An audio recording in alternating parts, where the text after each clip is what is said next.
알아두면 쓸데많은 영국사 이야기. 38번째 이야기. 더 큰 재앙의 씨앗이 된 베르사유 조약. 피비린내 나는 1916년과 암흑의 시간 1917년이 지나고 1918년이 되었는데 1차 대전이 발발한 이래 지난 4년 동안 연합국과 동맹국은 엄청난 자금과 인력, 기술력을 전쟁에 쏟아부었지만 결판이 나지 않았습니다. 그러나 1918년 여름에 미국이 참전하면서 전쟁의 판도가 바뀌었습니다.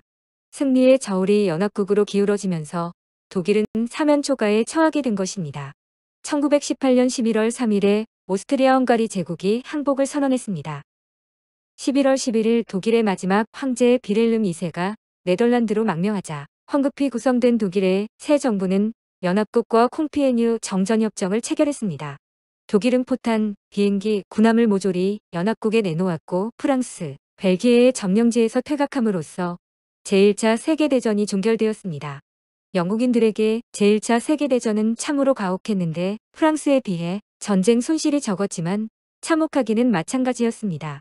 병사 90만 명이 전쟁터에서 목숨을 잃었고 22만 명이 불구가 되었으며 100억 파운드의 거액을 전쟁 비용으로 탕진했습니다. 전쟁 전에는 미국의 채권국이었던 영국이 이제는 오히려 빚을 진 채무국 신세가 됐습니다.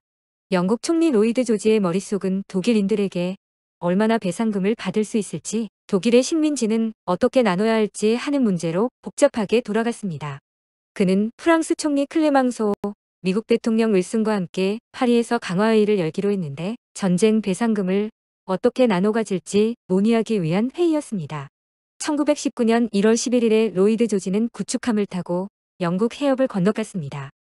12일 파리에 도착하자 미리 기다리고 있던 클레망소와 윌슨이 그를 반겼고 파리 강화회의는 베르사유 궁에서 열렸습니다.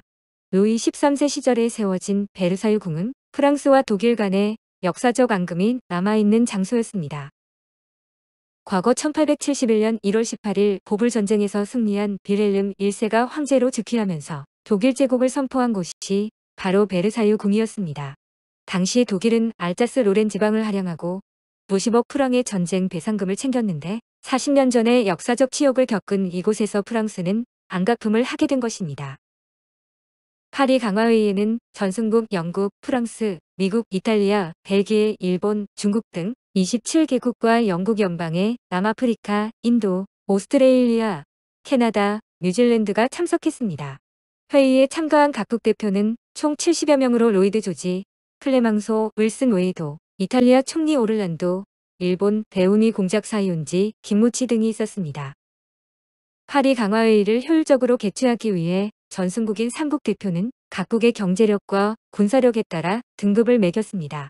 영국, 프랑스, 미국, 이탈리아, 일본은 1등급 국가로 모든 회의에 참석했고 중국, 그리스, 벨기에 등 독일에 선전포고를 했던 국가는 2등급 국가로 자국의 이익과 관계된 회의에만 참석했습니다. 나머지 3등급, 4등급 등의 국가들은 전체 회의에만 참석해 동의권만을 행사했습니다. 회의를 주도한 영국, 프랑스, 미국은 각각 셈법이 달랐는데 프랑스는 독일에 대한 응징을 가장 강경하게 주장했습니다. 보불 전쟁 때 빼앗긴 알자스 로렌 지방을 되찾는 동시에 독일의 일부 지방을 할양할 것을 요구했으며 독일 내의 모든 무기를 완전히 폐기하기를 원했습니다. 프랑스 총리 클레망소는 독일에 대한 분노와 증오를 숨김없이 드러냈지만 미국은 전쟁 피해를 거의 입지 않았기 때문에 독일에 대한 배상과 영토 분할 문제에는 관심이 없었습니다.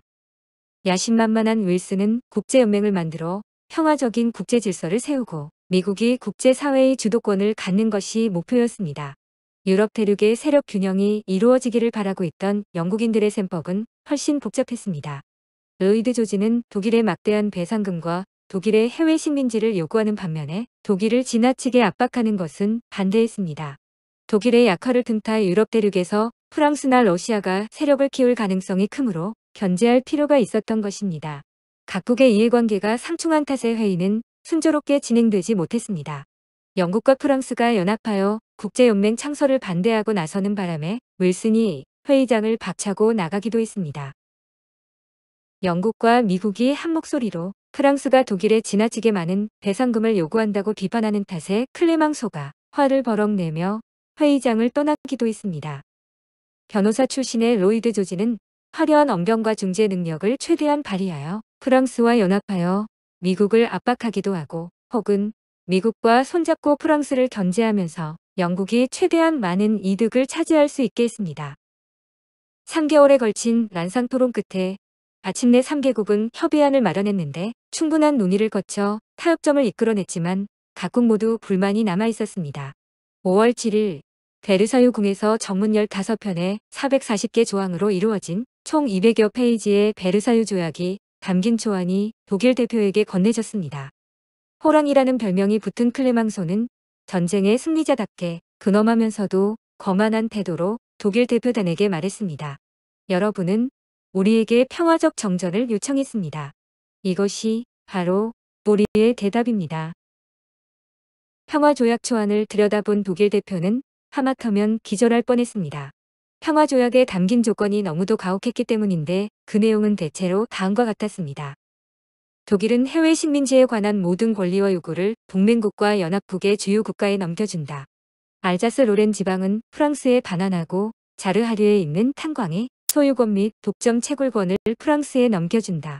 자르 지방의 행정은 향후 15년간 국제연맹에서 관리하며 기간이 만료되면 주민투표에 의해 자르의 귀속을 결정한다. 라인강 왼쪽 기슭의 독일 영토는 비무장지대로 하되 15년 동안은 연합국이 점령한다. 독일에서 일반 의무병제는 폐지되고 육군은 10만 명, 해군은 1만 5천 명으로 제한한다.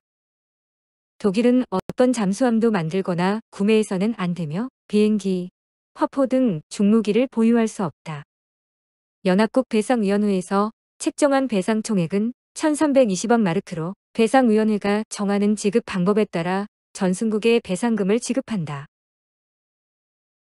이처럼 가혹하기 짝이 없는 조약을 누가 감히 서명하겠습니까? 독일 대표는 즉시 자국으로 보고하는 한편 전승국 대표에게 조약 내용을 수정해 달라고 요청했습니다. 그러나 3개국의 대표들은 단호했는데 독일은 어떤 항변도 할 권리가 없으니 조약서에 서명하거나 전쟁을 계속하는 둘 중에 하나만 선택하라고 강요했습니다. 선택의 여지가 없던 독일은 결국 굴복했습니다. 1919년 6월 28일 오전에 3개국의 거두가 베르사유 궁에 모였습니다. 오후 3시 독일의 외무장관 헤르만 뮬러가 독일 대표로서 덜덜 떨리는 손으로 조약에 서명했습니다. 이 소식은 즉각 세계 각국으로 퍼져나갔고 축포가 파리 시내를 뒤흔들었습니다. 이어서 연합국과 오스트리아, 헝가리, 불가리아, 터키 등 동맹국 사이에 일련의 조약이 체결되었는데 이를 통틀어 베르사유 체제라고 불렀습니다. 다음날 로이드 조지는 귀국길에 올랐는데 영국 국왕 조지 5세와 내각 대신들이 그의 귀환을 맞이했습니다. 로이드 조지 총리는 평화조약으로 260만 제곱킬로미터에 달한 식민지를 전리품으로 갖고 돌아왔습니다. 영국 전체가 환희의 도가니에 빠졌는데 베르사유 조약으로 무시무시한 전쟁의 씨앗이 새로이 뿌려졌다는 사실은 전혀 몰랐습니다. 사실 베르사유 조약의 엄청난 배상금은 독일의 경제를 파탄시키고 중산층의 몰락을 초래했습니다. 결과적으로 나치 지지자들을 탄생시켜 20년 뒤에 제2차 세계대전을 촉발시켰습니다. 베르사유 체제는 완벽한 평화를 구축한 것이 아니라 단지 20년 동안의 휴전 기간을 마련한 것에 지나지 않았습니다. 39번째 이야기, 노동당의 창설과 노동자의 걸기로 이어집니다.